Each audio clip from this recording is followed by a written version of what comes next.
the best thing about eGMAT, which I love, is the eGMAT infrastructure, like the scholar name. It always throws new questions. The questions Right. which are not repetitive at all.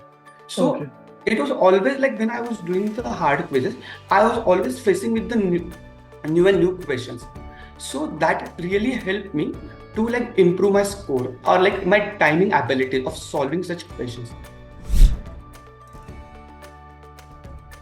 Once I started going through the courses, the way it started from the like umbrella nature, from like very basic to very deep, like diving into the details, the Right. intricacies of the questions, like the nature of the statistical data, like what I have to do, check in the correlation part, in the median part. All this Right. really helped me in my DI section. I went through the diagnostic phases, and it is wonderful because due to the PACE engine, it helps me to like blur out more of things which were not that relevant content for me. So it helped me to save around 35 hours of my structure.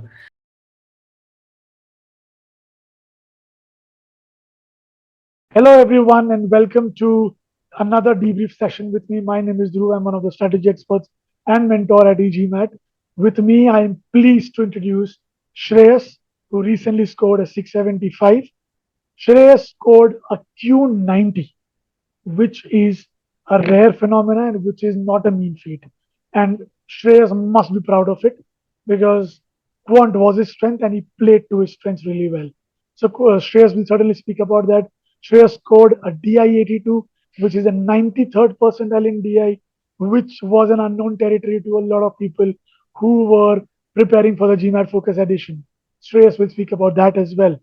And then Shreyas scored a V78. Unfortunately, he was actually scoring in the V80s on the mocks, but of course, certain things didn't go his way during the test, which is why he scored a V78. We will dig deep into all of this and his journey, a lot of learnings that he has to share with you all, a lot of things that went his way, a lot that did not go his way.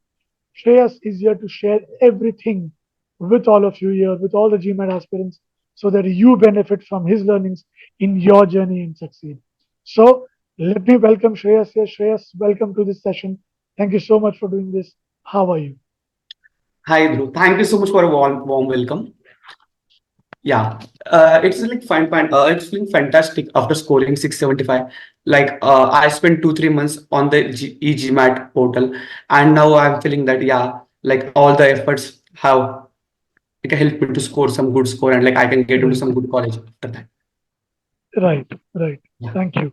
So you did improve by a good 40 points. You were starting at a 635. You improved to a 675, right?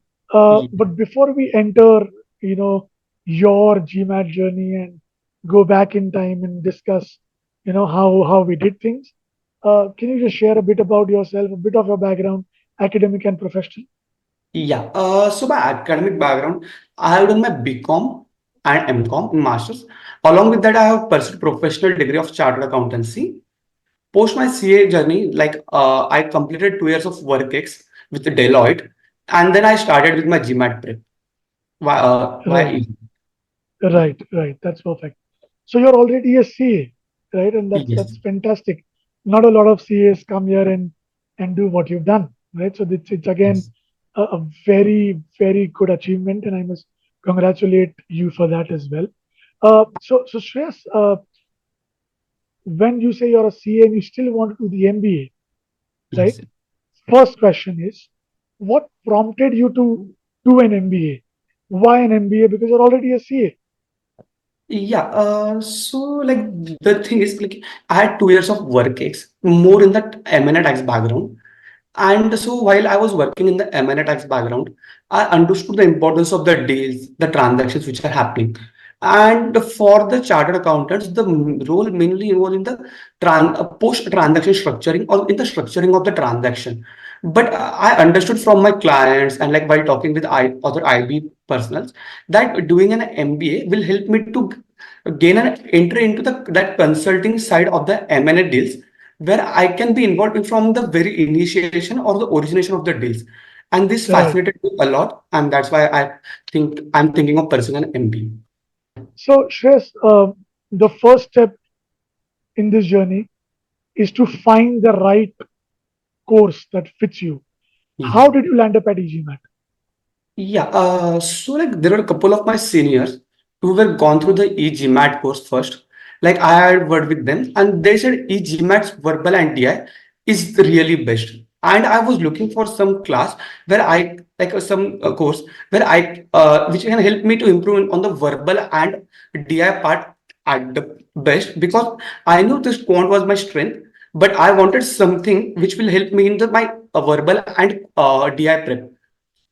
Yeah, so that's why I went to the trial lectures. I went through one of the Piles webinar on the Okay, weekend, and I just love the learning teachings, and I joined eGMAT. understood, understood. Yeah, So when you started with eGMAT, right? I'm sure you use, as you mentioned, you went through Piles videos, you loved that free trial course. Let us dive into your quant journey, right? yeah, Even though quant was a strength, scoring a Q90, as I said, is not correct. a cakewalk. It does take a lot of effort, right? And you were already starting at a very good quant ability, and you still went through the entire course, right? I want to understand from you what helped you not become overconfident with your quant abilities and be like, I don't need to do quant, I'm already good at it. And what prompted you to go through the entire course and make sure that nothing is left untouched, Yes, so when I started in PSP, they wanted me to go through the cementing courses first because of my Q89. So when I went through the hard cementing course, I could feel that I could not solve each and every question. So I felt I was able to solve in my GMAT practice exam where I could scored Q89, but I was not able to solve each and every question. So, and my target was to get into Q90 so I can land into better GMAT score. And that's why I started with quant prep. When I started with my quant prep, it started with the diagnostic quizzes. So right? I went through the diagnostic quizzes, and it is wonderful because due to the PACE engine, it helps me to like blur out more of things which were not that relevant content for me. So it helped me to save around 35 hours of my structure, and accordingly, like I went through all the lectures, and then yeah, that's it. Though I'm not able to hear you. I am so sorry, I got muted again. Yeah. So, Shreyas, you just spoke about the PACE engine, Yes. right? And then this PACE engine helped you save a lot of hours. In Yes. just WP, you saved around seven hours, right? And total 35 hours. That's fantastic, right? Yes. So that's great. So Shreyas, what did you exactly do to fix your quant gaps? You mentioned that when you took a few quizzes, you realized that you were not able to solve every question. So how Correct. did the course help you? What did you do in the course that helped you fix those gaps, which led to a Q90? Yeah. So when I was going to the quant quiz course, the most of the sections were like the basic, easy or medium type of questions were getting blurred. So when I was Right, trying the practice quizzes of the GMAT level quizzes, I was not able to solve many of those questions because of the question pattern was new for me. right, So, when I tried the question, like I could solve some of the questions, I could not solve few of the questions. I went to the video solutions, which were really comprehensive in nature. That helped me to see right, my concepts, and like the questions which I found in the original GMAT were more or less similar to the pattern that I learned here. okay, Yeah.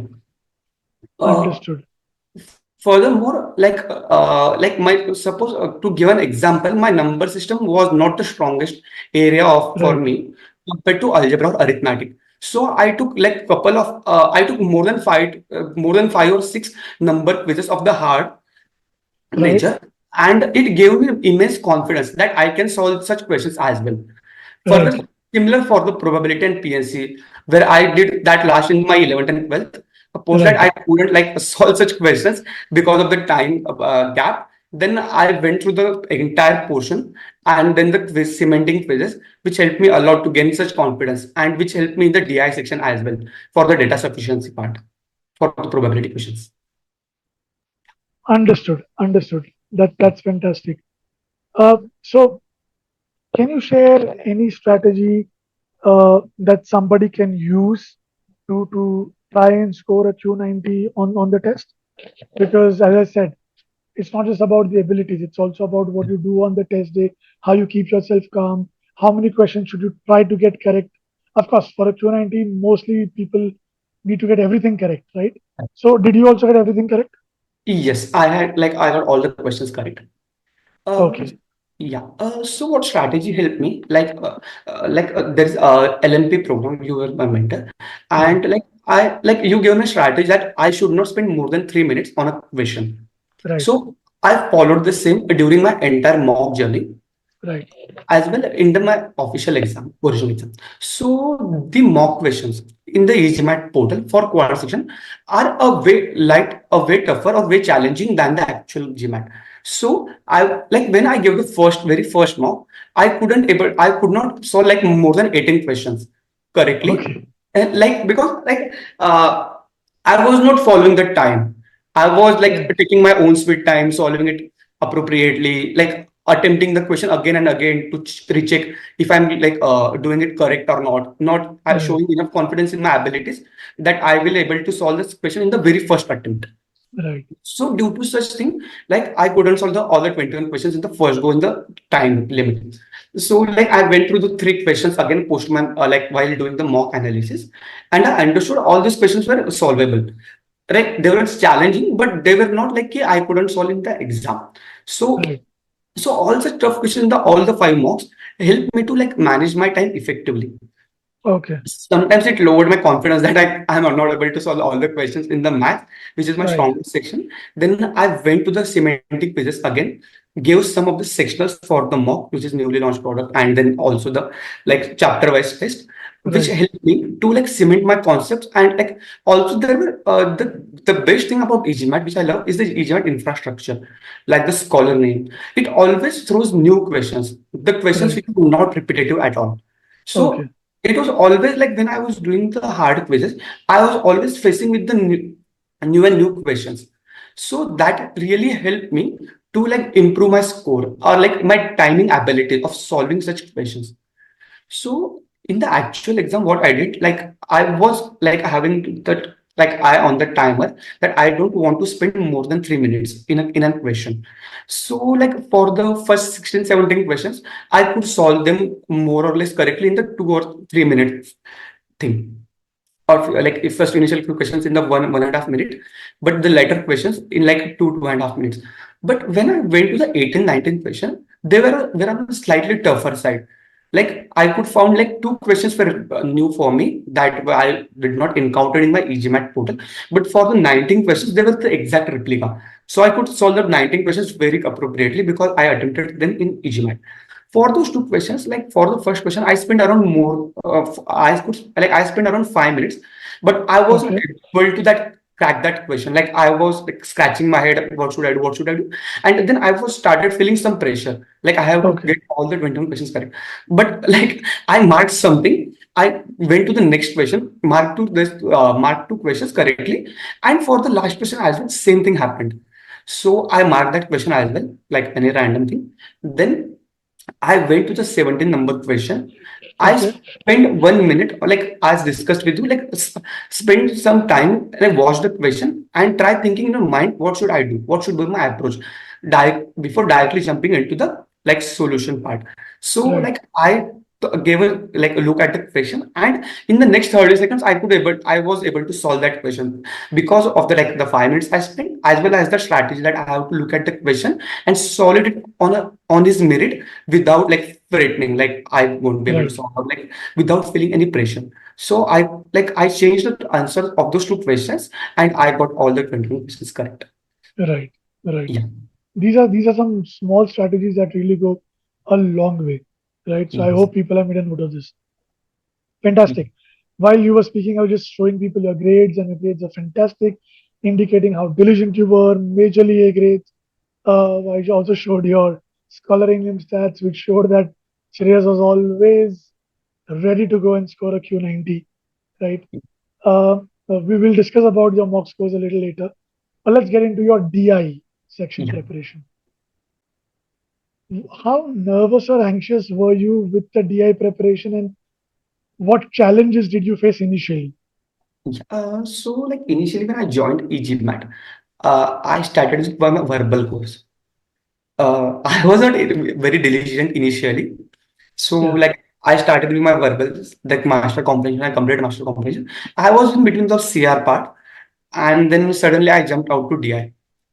yeah, Then I started with my DS prep. The DS questions more wasn't more of quant side, so I could able to like some sub initial few questions which were not that tough. right, But but when the GMAT e-GMAT course showed me DI verbal questions, then I understood I need to like cement my verbal first, or I will like waste my time and like lost my confidence. So I right, like came back to CR. Then I started with LMP program in between. So like you helped me a lot. Like I should like structure my prep, align my prep, and do not jump here and there. So, like when I right. completed my verbal and quant, then I was having like good enough confidence in my verbal abilities as well in the quant abilities. Because as you Right. suggested, I have to start my DI after completion of verbal and DI, verbal and quant only, not Yes. before that. So I started with my DS, data sufficiency. The practice which I got in the data sufficiency question was like there are around 5 to 6 questions in the actual exam, and I think there 4 to 5 questions were of a repeat nature, like which Okay. were very similar to my eGMAT platform questions which I faced. So Right. that helped me a lot. I had the like anxiety of seeing the graphs or like the big flow charts. Like I was Right. very like nervous while when I see the questions, or you can say the MSR questions, which were like huge number question with lot of data, like lot of tabs. Or when I solved my when I gave my GMAT mock, like practice mock before starting my prep, there was some sorting questions, some filtering question. I was like, what is this? I don't know anything. This is very new Right. for me. So I was very nervous when I started my GMAT prep. Right. But once I started going through the courses, the way it started from the like umbrella nature, from like very basic to very deep, like diving into the details, the Right. intricacies of the questions, like the nature of the statistical data, like what I have to do, check in the correlation part, in the median part. All this Right. really helped me in my DI section.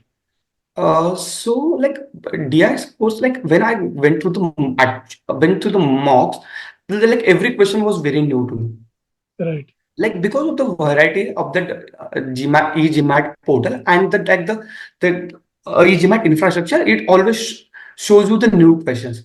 So Right. all the like questions were of the new nature, but my concepts were really strong that I was able to solve like out of 20, at least 15 to 16 questions in time. Right. Then I was spending more of my time in the MSR questions, like Right. which are usually asked in seventh, eighth, ninth, or maybe sixth, seventh, eighth question out of the Right. 20 questions. So I like with like as per discussion with you, I like strategize that I will solve each and every question except MSR on the first go, and then I will like I will go back to the MSR questions in the last 5 10 minutes, and I will solve them. So this strategy I like utilize in the last three mocks and in the original exam as well. Right. This helped me to like spend enough time in the questions which I was very strong with, like data sufficiency question or GITA questions. I spent much of my time on these questions, giving Mhm. not giving MSR like 10 12 minutes in the first go, because like when I was solving the questions in the very first go, I was not that like my speed was on some lower side. But when I was in the last 10 minutes, my speed was increasing due to time clock and something like Right. that. So, like in actual exam as well, I could solve like all the questions except the MSR part in my 34 35 minutes. And then Right. I came back to the MSR question, like got 2 questions correct out of the 3 questions, and my paper ended. Yeah. Oh, okay. That's nice. So that's again a strategy that people can use. Right. While you were speaking, Shreyas, I showed everybody your fantastic hard question accuracy on Scholarinium.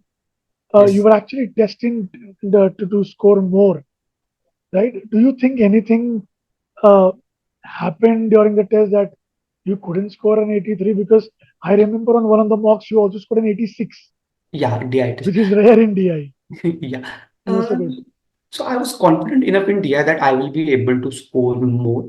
But the thing which I went wrong in the like what I think in the first 10 questions, there was one question. Like I spent 4 minutes there, which was not MSR, but I was not able to crack the code. Like what is that? That was the newer question for me, Okay. and like I made that wrong. Then in the latter part, maybe time pressure or something like that, I made a silly error in the DS question which I Okay. got wrong. All And right. so, like, if I wouldn't have made a silly error or like something, if I would have able to crack the code of that question six or question six, seven, which was medium hard question, which I did wrong, then I would have like scored maybe DI 86. But the day Right. was not for me for DI, at least. Okay. Yeah. Understood. Understood. But I'm sure that your DI abilities were fantastic, Yes. right? Let's come to quant race. You mentioned that, sorry, rather verbal. Yeah. You mentioned that you did not start diligently, and of course, your grades do indicate because you have some C grades there, some B grades. I remember getting in touch with you and telling you how to go about things. But when I look at your scholaranium, okay, because by that time you had become pretty diligent, Yes. right? And you were doing things very diligently. And if I can just show people your cementing scores, they were fantastic, very decent. If you see, it's above the threshold, Yeah. right? And you were scoring within the, look at this huge tower of score in RC, fantastic scores, right? Yeah. So Shreyas, I want to understand that you were actually doing well on the mocks as well. You were scoring in the V80s, as I said. What do you think went wrong the test day that you scored a V78? Yeah, the first thing which I like can think is the pressure of the actual exam. Like, Okay, like you give like multiple mocks, but the pressure exam environment is totally different. right, Then VA was my last section. right, And so like when I started my VA, like I got 7 to 8 questions correct in the go. But I started zoning out in my actual right, exam because like the 2 3 questions which I faced were really difficult nature, very difficult nature of that RC was really difficult for me to understand and to like right. assess the questions. So like that RC I made errors, and then I spent like around 7 to 8 minutes, I guess more than that, in that particular RC. Okay, Then the time pressure increased on me. Like I have to solve like next 20, like 15 questions in the next 20 to 25 minutes. okay, And then I started like fearing the nervousness, hmm, and verbal was my biggest section compared to two. So I okay, started feeling more nervous because of that, because I thought like I have to like score all the questions correct, or maybe like 16 17 questions correct out of the 23. yeah, And that pressure really like sucked me, and like that thing like really took me southward in my verbal. okay. So you do emphasize on the importance of maintaining that calm in whatever situation, right?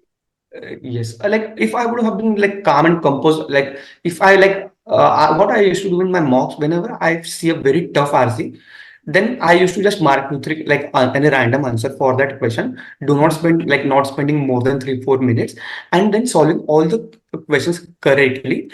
Because like being a GMAT is an adaptive exam, still like I could feel like the few some of the last questions were not that tough compared to right, like the middle of the questions.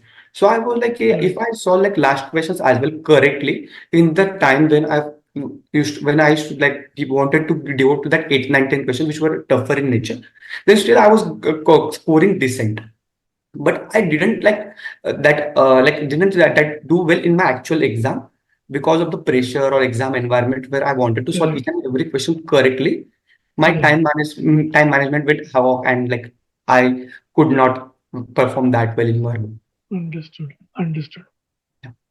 So, I mean, I'm really glad that you are openly admitting what went wrong for you, and I just hope people learn from your mistakes and then learn more and get inspired from you as well, because it takes a lot of courage to come out and help people pointing at your own mistakes, right? So I really Yeah. commend you for that, Shreyas.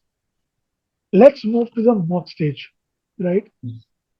If I can show people your mock scores, they will realize that your 675 was kind of predictable, right?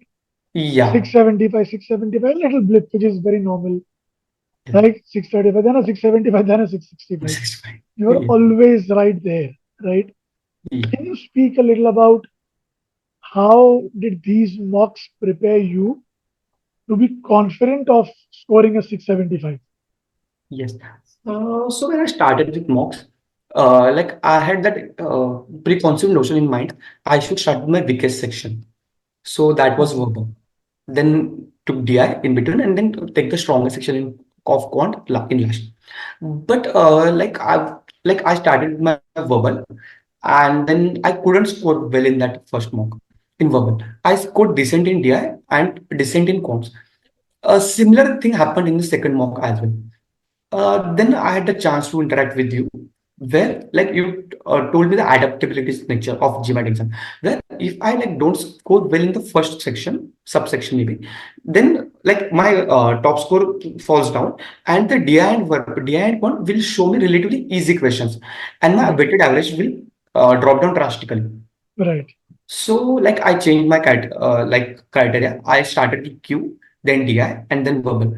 So if you can see in the third mock, my score dipped down like drastically. right, That was because of like I was doing Q, DI, and V for the very first time, and right. like I could not like my mind could not process all the things in the like Yeah, for the very first mock that I entirely changed my sectional criteria. So, but apart from that third mock, which showed like a really skewed result, I followed the QDIV diligently. And in the fourth mock, fifth mock as well, and in the actual exam as well, I followed the same. And that right, really helped me to like score my best and give my best in the very first section, which is quant, then give my best in DI. And somewhat like somehow I could not score well in verbal, but that was the best thing that I learned from the LMP program, how to like categorize your sections. right, right. Yeah. Thank you for that insight as well, because section order in this test plays a very huge role. It does have its impact on the final score, and you have Shreyas right here vouching for that. So that's great, Shreyas. So Shreyas, we are coming towards the end, right? Yeah. Let's speak about your test day experience. Anything that you wish to share with the GMAT aspirants, something that you believe can help them, that they can be prepared for, that this is something that can happen on the test day? Yeah. So one thing which I like really like I was not aware about that you cannot even carry your water bottle in your test Right. center. Yeah. Okay. So like whenever I used to feel nervous in my mocks, I used to drink water. That used to help me like somewhat calm down. Calm Like down. there was some sort of distraction of 10 seconds, but it used to help me to calm down. But that was not the case in the actual exam. So the like center admin said, if you want to drink water, you cannot pause your exam. You have to go out and then take a bottle of water and drink. And that I know that this is practically improbable. Like I Right. cannot just spend more than 2 or 3 minutes to drink water and come back. Right. So, any of the aspirants which is watching this video should like while giving the mocks or while preparing, start taking at least 45 or 90 minutes of the like not taking 90 minutes break continuously because like when like you can take just one break. So you have to Right. for any order you have to take 90 minutes paper in one shot. So Right. like try not drinking water and like make your body habitual for this condition because like the thing you do in like solving mocks to calm you down and those things will not work in actual exam and that may really impact your nature scores like Right. one silly error and like your score comes down drastically. Right. Right. That's great. So this was Shreyas's test experience. Apart from this, Shreyas, do you have any advice or any tips for the test takers that you want to share? Yeah, like not much of it. But when you are doing preparation, be diligent in that and do semantic quizzes properly because I like skip few of the semantic quizzes in the verbal section like when I was starting with the verbal. And really, like as Payal said in the very first cementing video, if you don't do cementing now, you will forget the concepts. Right. And that happened with me. Like when I started, I didn't do the CR cementing in the very first go. I started with my RC because like CR in 30-hour course, you get like you feel that I have to like jump to the next course. But Right. due to that, I had to put very much like efforts onto doing CR again because I forgot the Okay. concept because of not doing the cementing thing.